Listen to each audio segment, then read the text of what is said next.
ओम नमो भगवते वासुदेवाय। ओम बृहस्पति देवाय नमः। स्वागत है आप सभी का हमारे चैनल पर। आज के इस वीडियो में आप सुनेंगे बृहस्पतिवार व्रत की कथा। बृहस्पतिवार का व्रत करने से मन की सभी कामनाएं पूर्ण होती हैं, धन धान्य की प्राप्ति होती है, जीवन से दरिद्रता का नाश होता है। आज के इस वीडियो में कथा आरंभ करने से पहले आपसे एक आग्रह है कि अगर अभी तक आपने चैनल को सब्सक्राइब नहीं किया है, पहली बार चैनल पर आए हैं तो चैनल को सब्सक्राइब करके बेल आइकन पर क्लिक कर लीजिए और कथा पसंद आए, वीडियो पसंद आए तो लाइक अवश्य करिए। आपके लाइक से ही पता चलता है आपको हमारा वीडियो पसंद आया, और साथ ही साथ वीडियो को शेयर भी करिए। तो आइए शुरू करते हैं बृहस्पतिवार व्रत की कथा। तो प्रेम से बोलिए भगवान बृहस्पति देव की जय, विष्णु भगवान की जय। प्राचीन समय की बात है। भारत में एक राजा राज्य करता था। वह बड़ा प्रतापी और दानी था। वह नित्य प्रति मंदिर में भगवत दर्शन करने जाता था। वह ब्राह्मण और गुरु की सेवा किया करता था।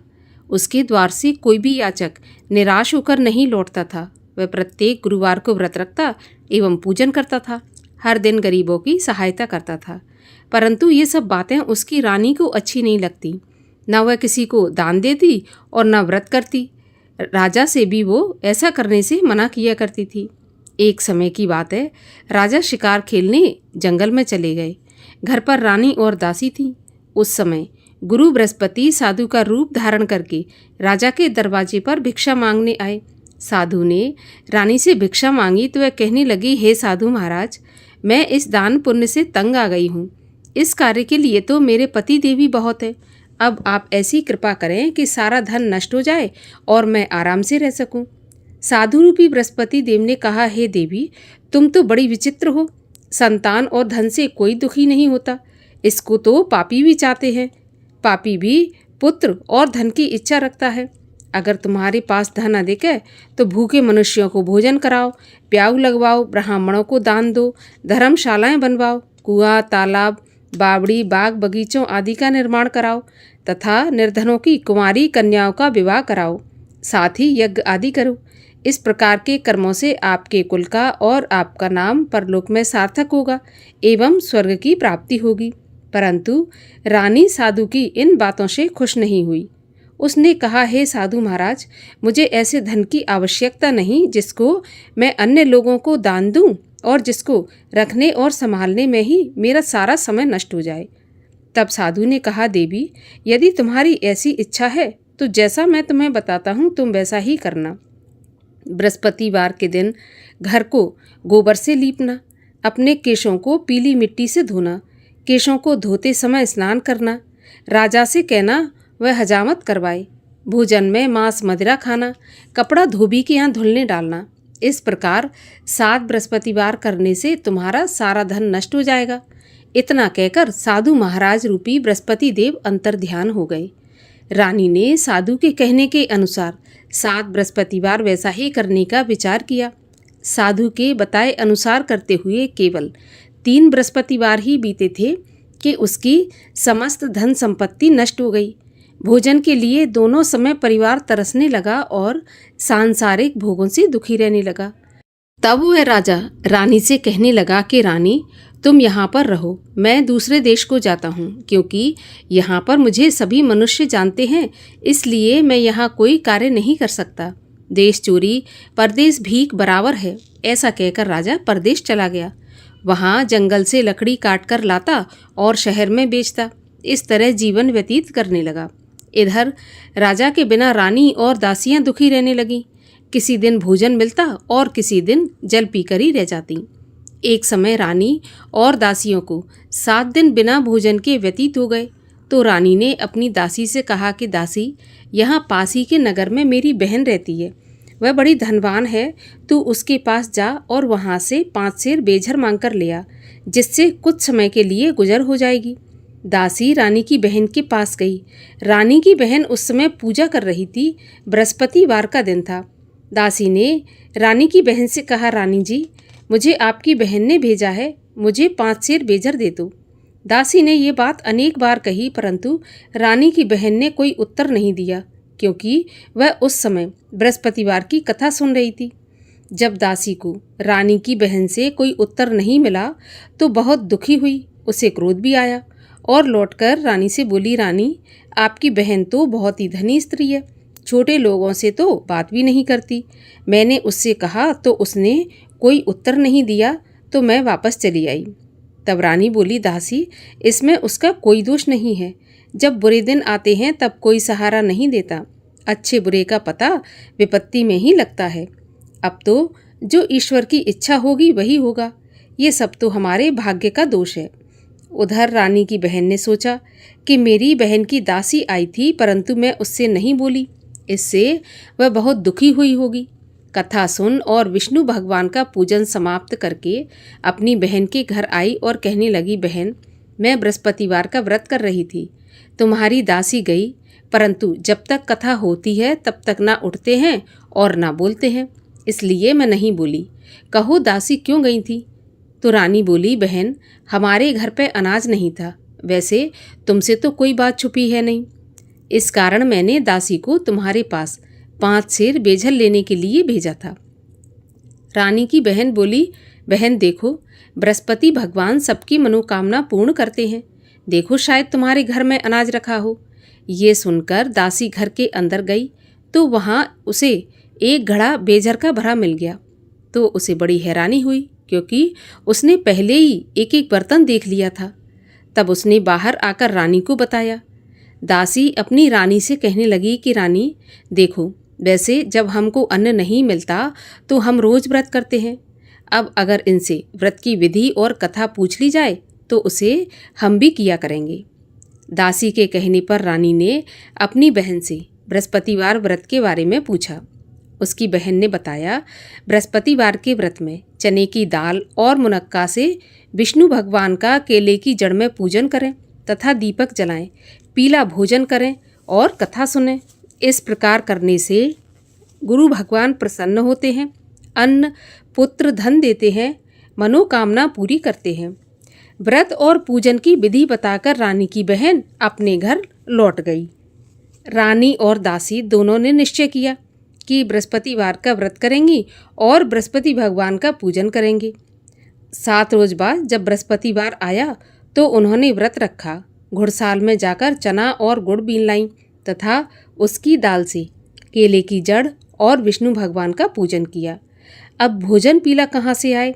दोनों बड़ी दुखी हुई, परंतु उन्होंने व्रत किया था, इस कारण बृहस्पति भगवान प्रसन्न थे। एक साधारण व्यक्ति के रूप में वे 2 थालों में सुंदर पीला भोजन लेकर आए और दासी को देकर बोले, दासी, ये भोजन तुम्हारे और रानी के लिए है, तुम दोनों करना। दासी भोजन पाकर बड़ी प्रसन्न हुई और रानी से बोली, रानी जी भोजन कर लो।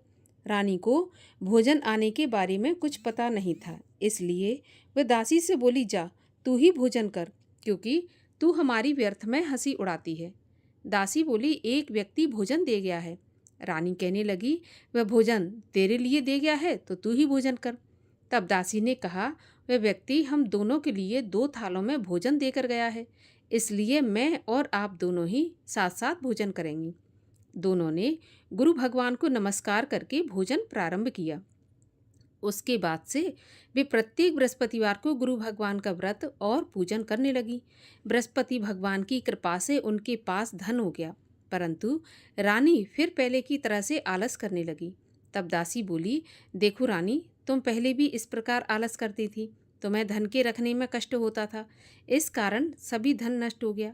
अब गुरु भगवान की कृपा से धन मिला है तो फिर तुम्हें आलस होता है। बड़ी मुसीबतों के बाद हमने ये धन पाया है, इसलिए हमें दान पुण्य करना चाहिए तथा भूखे मनुष्यों को भोजन कराओ, प्याऊ लगवाओ, ब्राह्मणों को दान दो, कुआं, तालाब, बावड़ी आदि का निर्माण करवाओ, मंदिर, पाठशाला बनवाकर दान दो, कुंवारी कन्याओं का विवाह करवाओ, धन को शुभ कार्यों में खर्च करो, जिससे तुम्हारे कुल का यश बढ़े तथा स्वर्ग प्राप्त हो और पितृ प्रसन्न हो। दासी की बात मानकर रानी ने इसी प्रकार के कर्म करने प्रारंभ किए। अब तो उसका काफ़ी यश फैलने लगा। एक दिन रानी और दासी आपस में विचार करने लगी कि न जाने राजा किस दशा में होंगे, उनकी कोई खोज खबर नहीं है।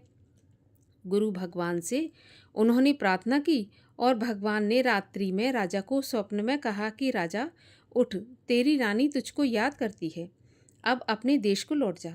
राजा प्रातःकाल उठा तो वह विचार करने लगा कि स्त्री जाति तो खाने और पहनने की ही साथी होती है, परंतु भगवान की आज्ञा मानकर वह अपने नगर को चलने के लिए तैयार हुआ। जब राजा परदेश में गया था तो परदेश में बहुत दुखी रहने लगा था। प्रतिदिन जंगल से लकड़ी बीन कर लाता और उसे शहर में बेचकर अपने दुखी जीवन को बड़ी कठिनता से व्यतीत करता था।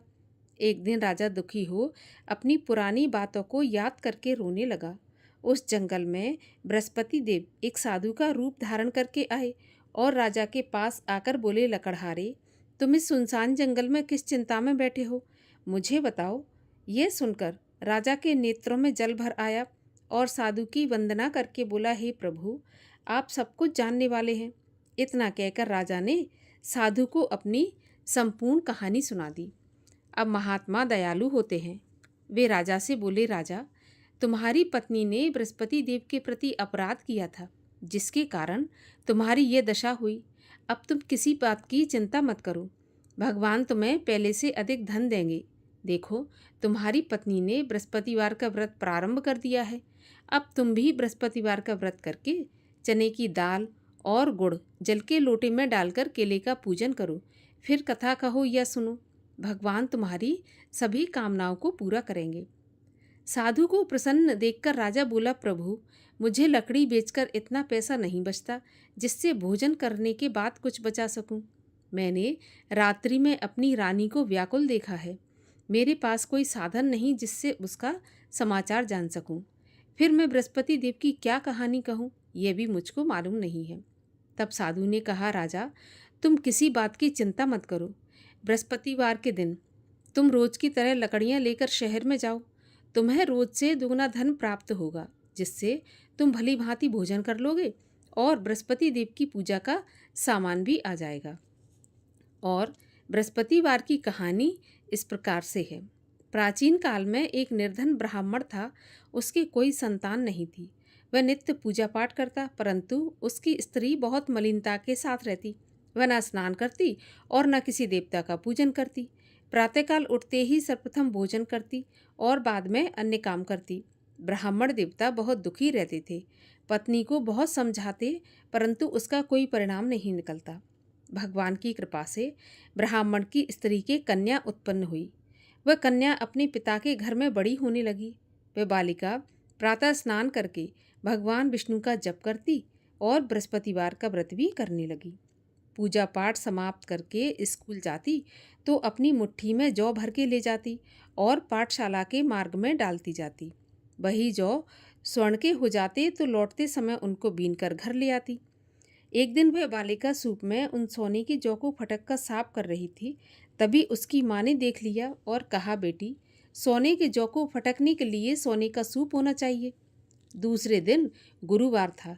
इस कन्या ने व्रत रखा और बृहस्पति देव से प्रार्थना करके कहा कि प्रभु, यदि मैंने सच्चे मन से आपकी पूजा की हो तो मुझे सोने का सूप दे दो। बृहस्पति देव ने उसकी प्रार्थना स्वीकार कर ली। रोज की तरह वह कन्या जौ फैलाती हुई स्कूल चली गई। स्कूल से लौटकर जब वह जौ बीन रही थी तो बृहस्पति देव की कृपा से उसे सोने का सूप मिला। उसे वह घर ले आई और उसमें जौ साफ करने लगी, परंतु उसकी माँ का वही ढंग रहा। एक दिन की बात है, वह कन्या सोने के सूप में जौ साफ कर रही थी। उस समय उस नगर का राजकुमार वहाँ से होकर निकला। इस कन्या के रूप और कार्य को देखकर उस पर मोहित हो गया। राजमहल आकर भोजन तथा जल त्याग कर उदास होकर लेट गया। राजा को जब राजकुमार के द्वारा अन्न जल त्यागने का समाचार ज्ञात हुआ तो अपने मंत्रियों के साथ अपने पुत्र के पास गए और बोले, बेटा, तुम्हें किस बात का कष्ट है? किसी ने अपमान किया है अथवा कोई और कारण हो तो मुझे बताओ, मैं वही करूँगा जिससे तुम्हें प्रसन्नता हो। राजकुमार ने अपने पिता की बातें सुनी तो बोला, मुझे आपकी कृपा से किसी बात का दुख नहीं है। किसी ने मेरा अपमान नहीं किया, परंतु मैं उस लड़की के साथ विवाह करना चाहता हूँ जो सोने के सूप में जौ साफ कर रही थी। ये सुनकर राजा आश्चर्य में पड़ गया और बोला, बेटा, इस तरह की कन्या का पता तुम ही लगाओ, मैं उसके साथ तुम्हारा विवाह अवश्य करवा दूंगा। राजकुमार ने राजा को उस लड़की के घर का पता बताया। तब मंत्री उस लड़की के घर गया और राजा का आदेश ब्राह्मण को सुनाया। कुछ ही दिन के बाद ब्राह्मण की कन्या का विवाह राजकुमार के साथ संपन्न हो गया। कन्या के घर से जाते ही उस ब्राह्मण देवता के घर में पहले की भांति गरीबी का निवास हो गया। अब भोजन के लिए भी अन्न बड़ी मुश्किल से मिलता था। एक दिन दुखी होकर ब्राह्मण देवता अपनी पुत्री से मिलने गए। बेटी ने पिता की दुखी अवस्था को देखा और अपनी माँ का समाचार पूछा तो ब्राह्मण ने सभी हाल कह दिया। कन्या ने बहुत सा धन देकर अपने पिता को विदा कर दिया। इस तरह ब्राह्मण का कुछ समय सुखपूर्वक व्यतीत हो गया, लेकिन कुछ दिन के बाद फिर वही हाल हो गया। ब्राह्मण फिर अपनी कन्या के यहाँ गया और सभी हाल कहा तो पुत्री बोली, पिताजी आप माताजी को यहाँ लिवा लाओ, मैं उन्हें विधि बता दूंगी जिससे गरीबी दूर हो जाएगी। तो ब्राह्मण देवता अपनी स्त्री को साथ लेकर राजमहल अपनी पुत्री के पास पहुँचे तो पुत्री अपनी माँ को समझाने लगी कि माँ, तुम प्रातःकाल उठकर प्रथम स्नान आदि करके भगवान विष्णु का पूजन करो तो सब दरिद्रता दूर हो जाएगी। परंतु उसकी माँ ने उसकी एक भी बात नहीं मानी और प्रातःकाल उठकर अपनी पुत्री का बचा जूठन खा लेती थी। एक दिन उसकी पुत्री को बहुत गुस्सा आया। उसने एक रात को कोठरी से सारा सामान निकाल दिया और अपनी माँ को उसमें बंद कर दिया। प्रातःकाल उसमें से उसे निकाला और स्नान आदि करा के पूजा पाठ करवाया तो उसकी माँ की बुद्धि ठीक हो गई। इसके बाद वह नियम से पूजा पाठ करती और प्रत्येक बृहस्पतिवार को व्रत रखने लगी। इस व्रत के प्रभाव से उसकी माँ भी बहुत धनवान तथा पुत्रवती हो गई और बृहस्पति देवता के प्रभाव से स्वर्ग को गई।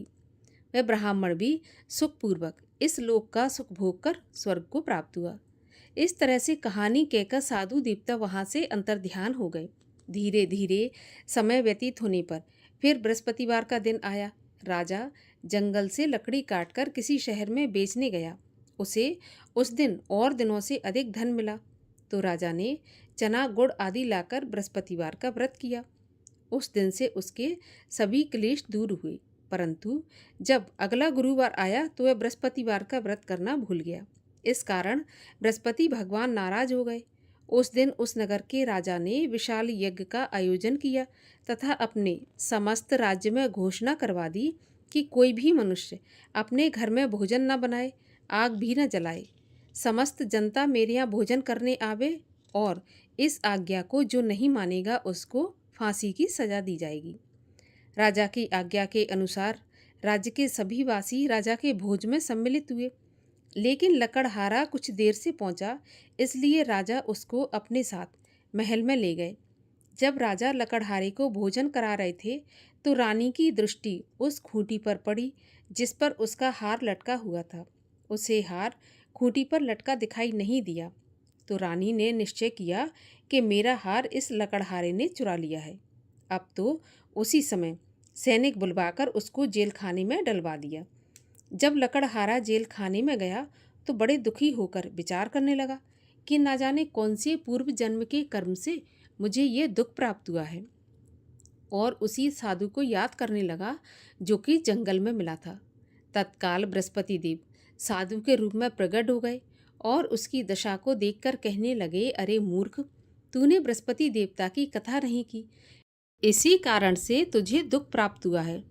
अब किसी बात की चिंता मत कर। बृहस्पतिवार के दिन जेल खाने के दरवाजे पर 4 पैसे पड़े मिलेंगे, उनसे तू बृहस्पति देव की पूजा करना तो तेरे सभी कष्ट दूर हो जाएंगे। अगले गुरुवार उसे जेल के द्वार पर 4 पैसे मिले। राजा ने पूजा का सामान मंगवाकर कथा कही और प्रसाद बांटा। उसी रात्रि को बृहस्पति देव ने उस नगर के राजा को सपने में कहा कि राजा, तूने जिस आदमी को जेल खाने में बंद कर दिया है वह निर्दोष है, वह राजा है, उसे छोड़ देना। रानी का हार उसी खूंटी पर लटका हुआ है और अगर तू ऐसा नहीं करेगा तो मैं तेरे राज्य को नष्ट कर दूंगा। राजा प्रातःकाल उठा और खूंटी पर हार टंगा देखकर लकड़हारे को बुलाकर क्षमा मांगी तथा राजा के योग्य सुंदर वस्त्र आभूषण भेंट कर उसे विदा किया। गुरुदेव की आज्ञा के अनुसार राजा अपने नगर को चल दिया।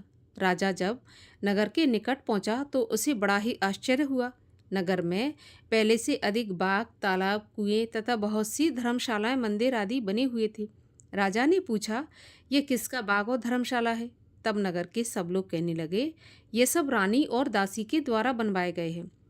तो राजा को आश्चर्य हुआ और गुस्सा भी आया। जब रानी ने खबर सुनी कि राजा आ रहे हैं तो उसने अपनी दासी से कहा कि दासी, देख, राजा हमको कितनी बुरी हालत में छोड़ गए थे। हमारी ऐसी हालत देखकर वह लौट न जाएं, इसलिए तू दरवाजे पर खड़ी हो जा।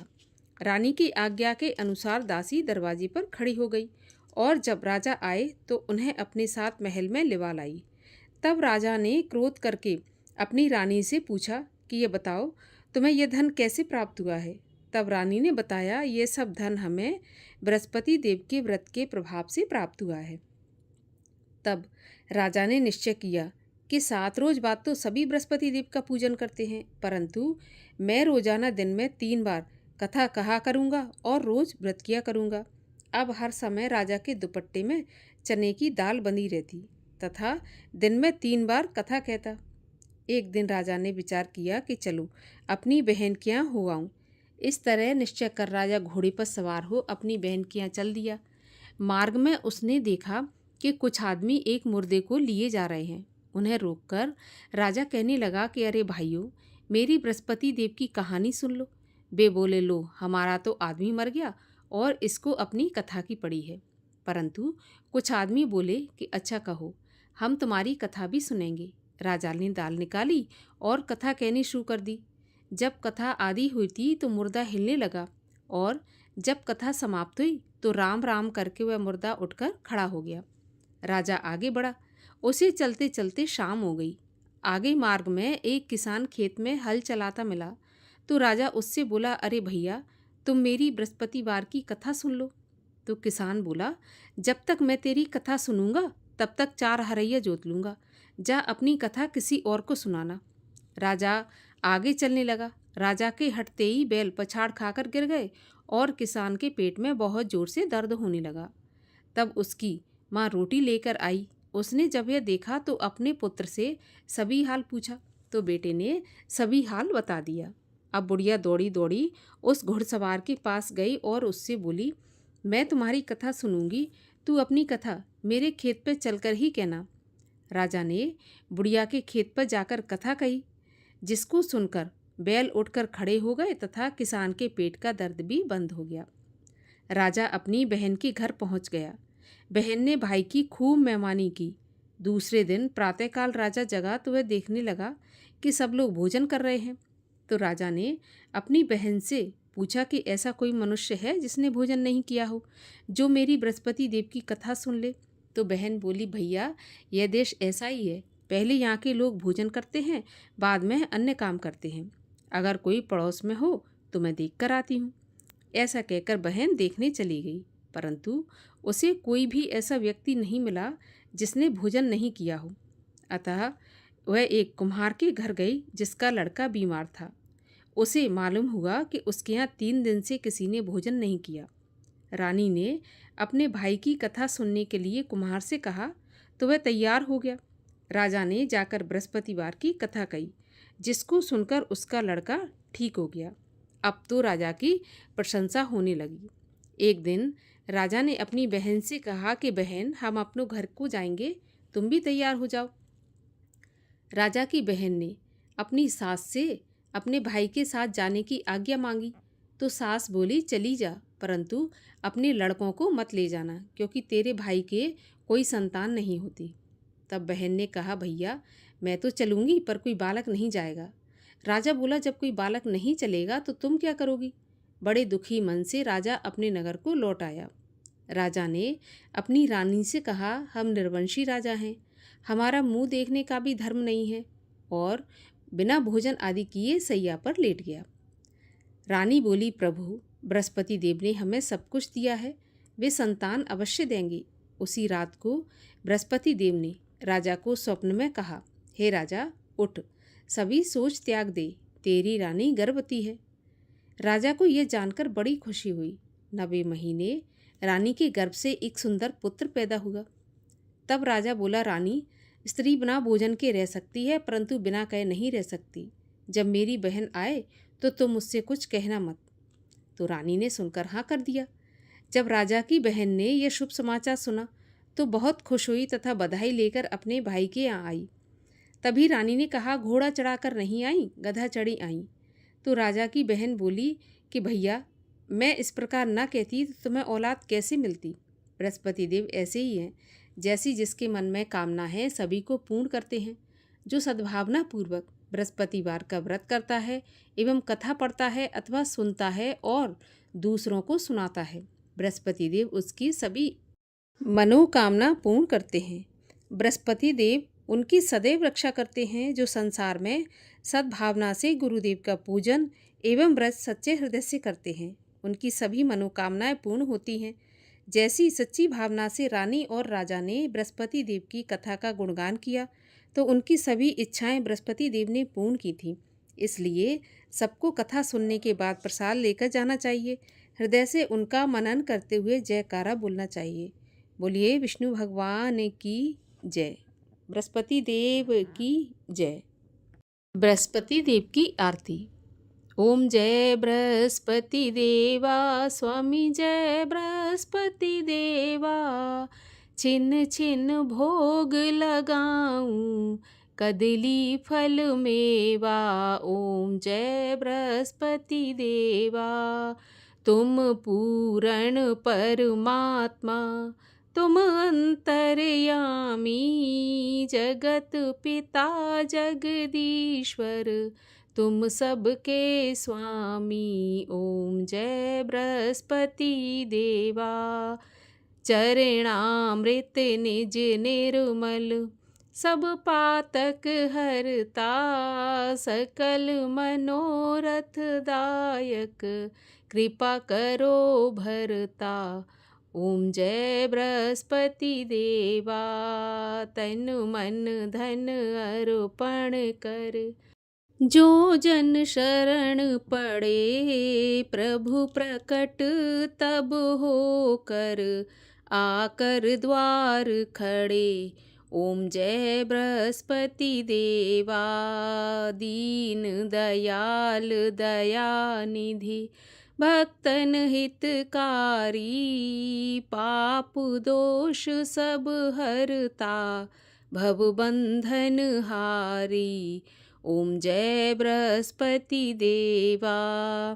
सकल मनोरथ दायक, सब संशय हारो, विषय विकार मिटाओ, संतन सुखकारी। ओम जय बृहस्पति देवा। जो कोई आरती प्रभु की, प्रेम सहित गावे, जेठानंद आनंद कर, सो निश्चय पावे। ओम जय बृहस्पति देवा। बोलिए विष्णु भगवान की जय। बृहस्पति देव भगवान की जय।